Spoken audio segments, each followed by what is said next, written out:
नमस्कार, मी पंजाब डक. आज आहे 26 जून 2026. आजपासून परत एकदा पुढचा अंदाज देणार आहे. राज्यातल्या सर्व शेतकऱ्याला सांगू इच्छितो की कालपर्यंत 26 म्हणजे 25पर्यंत राज्यामध्ये विविध भागामध्ये खूप पाऊस झाला. काही नद्या नाल्याला पूर आले. मुक्ताईनगर झालं, इकडं परभणी जिल्ह्यात, इकडं हिंगोली जिल्ह्यात औंढ्याकडं, इकडं अमरावतीकडं, अकोल्याकडं, बुलढाण्याकडं, घाटाच्या खाली बऱ्याच ठिकाणी पाऊस पडला आणि पूर देखील आले. आणि आता मग काही काही भाग त्याच्यामधून देखील वंचित राहिले आहेत. तर मग राज्यातल्या सर्व शेतकऱ्याला आणखीन एक अंदाज देणार आहे. शेतकऱ्यांना घाबरू नका, सगळीकडेच पाऊस पडणार आहे. म्हणजे आजपासून परत पावसाचा जोर वाढणार आहे. 26 पासून ते 1 तारखेपर्यंत दररोज अशा वेगवेगळ्या भागात चांगला पाऊस पडणार आहे. आज देखील पूर्व विदर्भ, पश्चिमी विदर्भ, मराठवाडा, उत्तर महाराष्ट्र, कोकणपट्टी, खानदेश, घाटमाता, त्याच्यानंतर पश्चिम महाराष्ट्रामध्ये सगळीकडं वेगवेगळ्या भागात असं दुपारनंतर बऱ्याच ठिकाणी पाऊस देखील सुरुवात होणार आहे. सर्वदूर एकदाच येणार नाही, पण भाग बदलत बदलत सुरुवात होणार आहे.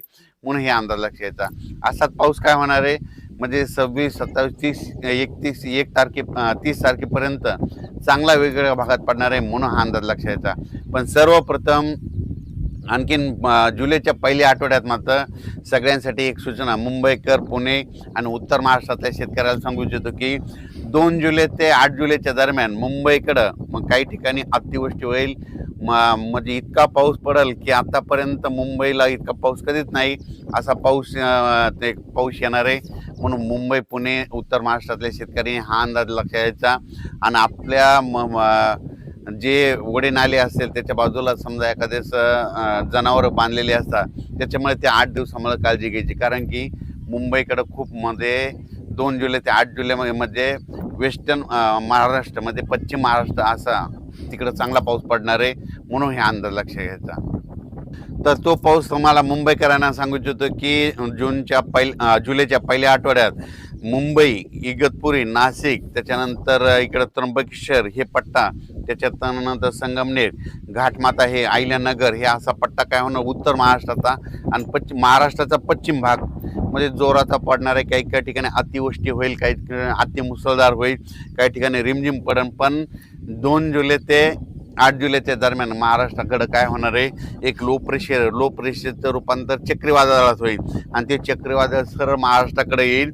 आणि त्याच्यामुळं महाराष्ट्राकडे मग काय होणार आहे, महाराष्ट्रामध्ये ठिकठिकाणी म्हणजे जुलैच्या पहिल्या आठवड्यात मुसळधार पाऊस पडणार आहे. म्हणून हा अंदाज लक्षात घ्यायचा. आणि शेतकऱ्याला सांगू इच्छितो की सर्वप्रथम आनंदाची बातमी, मी म्हटलं ना दुष्काळ वगैरे पडणार नाही, तर तुम्हाला सांगू इच्छितो मुंबईकडं, उत्तर महाराष्ट्राकडं, त्र्यंबकेश्वरकडं, नाशिककडं, इकडं संगमनेर पट्ट्यात, इगतपुरी भागात, इकडे घाटमाथ्यावर जो पाऊस पडला तर निळवंडे धरण आहे त्याच्यामध्ये पाणी येणार.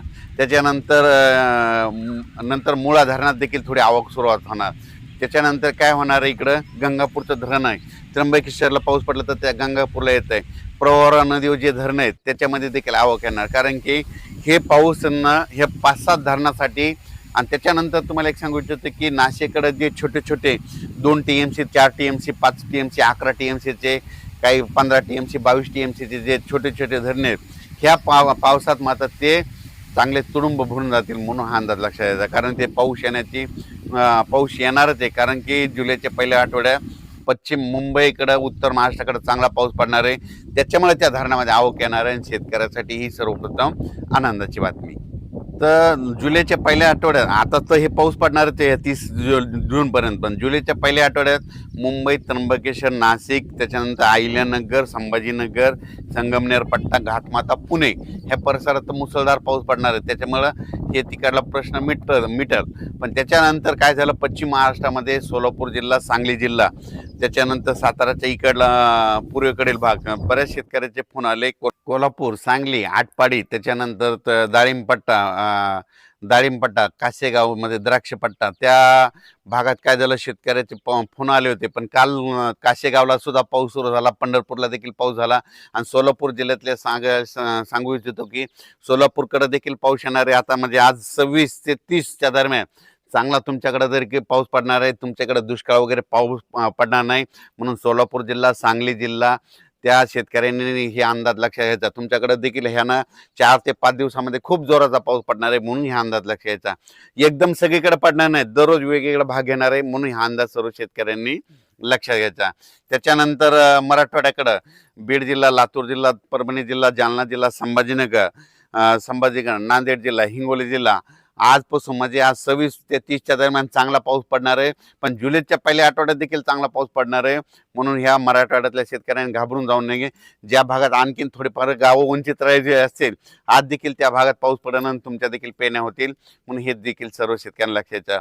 विदर्भ, पूर्व विदर्भ आणि पश्चिम विदर्भ, पूर्व आणि पश्चिम विदर्भामध्ये आज देखील वेगवेगळ्या भागात चांगला पाऊस पडणार. कुठं उडे नाले वाहतील, कुठं रिमझिम पडेल, कुठं पेंडवलता पडेल, पण पाऊस पडणार आणि सगळ्या शेतकऱ्याला जीवदान ठरणार आहे. हे मध्ये 30 जून पर्यंत असाच विदर्भात 6, 5, 11 जिल्ह्यामध्ये दररोज वेगवेगळ्या भागात पाऊस पडणार आहे. सगळीकडे एकदम पडणार नाही. आज ह्या जिल्ह्यात, उद्या त्या जिल्ह्यात, आज या गावात, उद्या त्या गावात, असं करत करत 30 तारखेपर्यंत, 30 जून पर्यंत विदर्भाच्या 11 जिल्ह्यात पाऊस पडणार आहे. त्यांचे देखील पेरणी लागणार आहे. पण विदर्भातल्या शेतकऱ्याला सांगू इच्छितो की जुलैच्या पहिल्या आठवड्यात मात्र तुमच्याकडे चांगला पाऊस पडणार आहे, धो पडणार आहे. म्हणून हे अंदाज लक्षात येतात. त्याच्यानंतर